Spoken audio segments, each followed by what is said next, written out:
গণ অধিকার পরিষদের সভাপতি নুরুল হক নূরের ওপর হামলার পর আলোচনা সমালোচনা শুরু হয় মেরুন রঙের টি শার্ট পরা এক ব্যক্তিকে নিয়ে।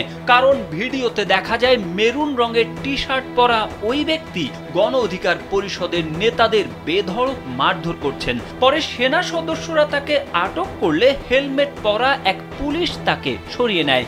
এরপর থেকে ওই ব্যক্তির খোঁজ পাওয়া যাচ্ছে না। মেরুন রঙের টি শার্ট পরা ব্যক্তিকে নিয়ে তীব্র সমালোচনা শুরু হলে পুলিশ তার পরিচয় শনাক্তে কাজ শুরু করে। গণ অধিকার পরিষদের নেতা রাশেদ তার ফেসবুক পোস্টে লিখেন, নেতাকর্মীদের ওপর হামলা করা ওই ব্যক্তি পুলিশের কনস্টেবল, তার নাম মিজানুর রহমান। তিনি পল্টন থানার ওসির গাড়ির ড্রাইভার। তবে অনলাইনে ভিডিও ভাইরাল হওয়ার পর অনেকেই দাবি করেন ওই ব্যক্তি গোয়েন্দা পুলিশের সদস্য।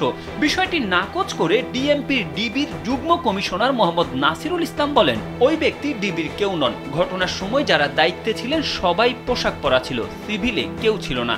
ওই ব্যক্তির পরিচয় শনাক্তে কাজ করছে আমাদের কয়েকটি টিম। রমনা বিভাগের অতিরিক্ত উপ পুলিশ কমিশনার মীর আসাদুজ্জামানও একই কথা বলেন। তিনি জানান, ঘটনার সময় ওই ব্যক্তিকে পুলিশ ও সেনাবাহিনীর সদস্যরা আটক করলেও বিষয়টি না জানায় তাকে ছেড়ে দেওয়া হয়। তবে তাকে খুঁজছে পুলিশ। খুব দ্রুত তাকে আইনের আওতায় আনা হবে।